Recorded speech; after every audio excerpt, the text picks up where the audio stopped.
श्री पुरुषोत्तम भगवान की जय। पुरुषोत्तम मास की जय।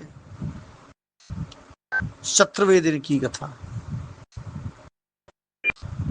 गत दिवस में कथा में ब्राह्मण ने पुरुषोत्तम मास के पूजन के प्रभाव से अपने मृत पुत्र को जीवित और दीर्घायु हुआ जानकर पुरुषोत्तम मास में उसकी अनन्य निष्ठा हो गई। वह विचार करता है कि अब तक तो मैंने अनजाने में पुरुषोत्तम मास में तप और अन्न जल का त्याग कर व्रत किया था। मुझे उसका ऐसा उत्तम फल प्राप्त हुआ है।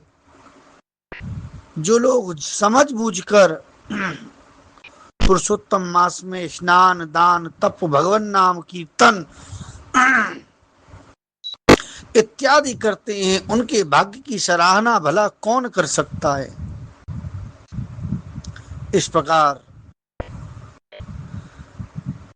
पुरुषोत्तम मास में अब बहुत अधिक आदर बुद्धि हो गई और वह विचार करता है कि समस्त दुखों के नाशक पुरुषोत्तम मास के नियमानुसार अपनी स्त्री के साथ में वह जप हवन आदि करने लगा। उसे दृढ़ता पूर्वक अब ये विश्वास हो गया कि पुरुषोत्तम भगवान का नाम धारण करने वाला, पुरुषोत्तम भगवान के गुण धारण करने वाला, पुरुषोत्तम भगवान का स्वरूप और धर्म धारण करने वाला यह महीना जीव को लौकिक और अलौकिक सभी प्रकार की सिद्धियों को प्रदान करने वाला है। उस पुरुषोत्तम मास में पुरुषोत्तम भगवान को प्रसन्न करने के नियमों को जानकर वह सपत्नीक अपनी पत्नी के सहित, अपने पुत्र और परिवार के सहित वह पुरुषोत्तम भगवान के प्रीत्यर्थ पुरुषोत्तम भगवान को प्रसन्न करने के लिए अष्टाक्षर, द्वादशाक्षर, विंशाक्षर, पंचदशाक्षर इत्यादि मंत्रों का अपनी सामर्थ्य के अनुसार जाप करने लगा। उन मंत्रों से ही वह हवन करने लगा और उसी से श्री हरि का वह पूजन भी करने लगा। एक एक नाम को बोलकर, एक एक नाम मंत्र को बोलकर भगवान पर एक एक तुलसी दल चढ़ाता। ओम नमो भगवते वासुदेवाय इत्यादि मंत्रों के द्वारा वह भगवान का सहस्त्रार्चन करता, 1000 बार अर्चन करता। कभी तुलसी दल के द्वारा सहस्त्रार्चन करता, कभी कमल पुष्प के द्वारा सहस्त्रार्चन करता, कभी अक्षत के द्वारा भगवान नारायण का सहस्त्रार्चन करता, कभी दाख, मेवा, बादाम, किशमिश के द्वारा भगवान श्री हरि का वह सहस्त्र अर्चन करता था। इस प्रकार धर्म में लगा हुआ वह ब्राह्मण अपनी पत्नी के सहित अनेकों सुखों को भोग कर 1000 वर्ष बाद परम लोक गौलोक धाम वैकुंठ को प्राप्त हुआ। पत्नी के सहित वहां अनेक प्रकार के सुख भोग कर तुम इस जन्म में राजा धनवा हुए हो, ऐसा ऋषि कहते हैं। और ऋषि उसे बताती हैं कि पुरुषोत्तम मास की सेवा करने से तुम्हें ये अनेक प्रकार की रिद्धियां प्राप्त हुई हैं। हे राजन, तुम्हारी ये जो रानी है यही वह गौतमी नाम की पतिव्रता ब्राह्मणी है, जिसने तुम्हारे साथ में पुत्र शोक से व्याकुल होकर अन्न जल का त्याग कर वर्षा, धूप और शीत को सहा था। जिस तप के प्रभाव से तुम्हें यह सब सुख संपत्ति प्राप्त हुई है। राजन, तुमने जो चरित्र पूछा था वह हमने तुम्हें सुना दिया है। हे भूपाल, पूर्व जन्म में तुम्हारे शुक पुत्र जिन्हें श्री हरि ने जीवित किया था, वे सुखदेव नाम से, सुदेव नाम से प्रसिद्ध होकर 12,000 वर्ष तक पृथ्वी पर सुख भोग कर वैकुंठ को प्राप्त हुए। उन्होंने वन में तालाब के किनारे बड़ के पेड़ पर बैठकर तुमको तुम्हारे पूर्व जन्म के पिता के नाते तुम्हारा जन्म सुधर जाए, तुम्हारा कल्याण हो जाए, तुम्हारे अलौकिक और पारलौकिक दोनों ही सुखों की तुम्हें प्राप्ति हो जाए, इस नाते तोते के रूप में तुम्हें अनेक प्रकार की सुंदर ज्ञानमय श्लोकों के द्वारा वैराग्य का उपदेश दिया।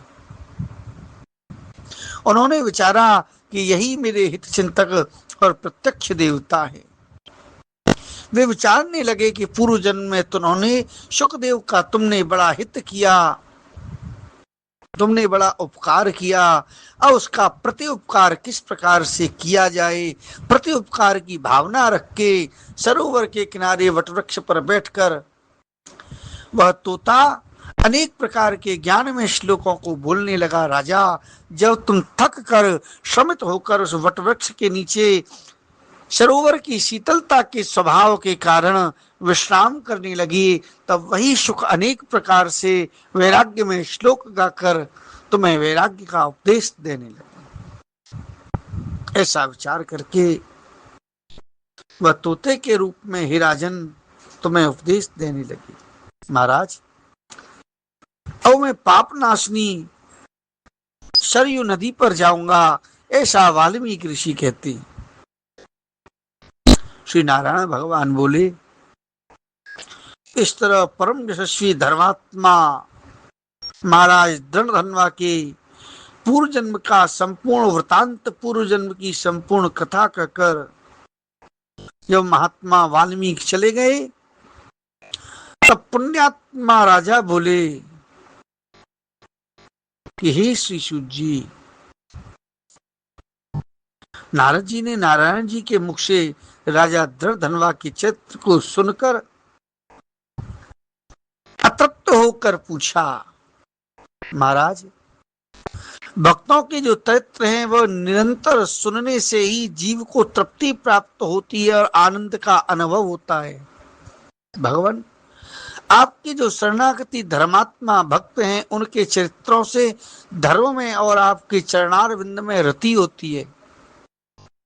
उन चरित्रों को यदि बीच में सुनना बंद हो जाए तो अतृप्ति सी प्रतीत होती है।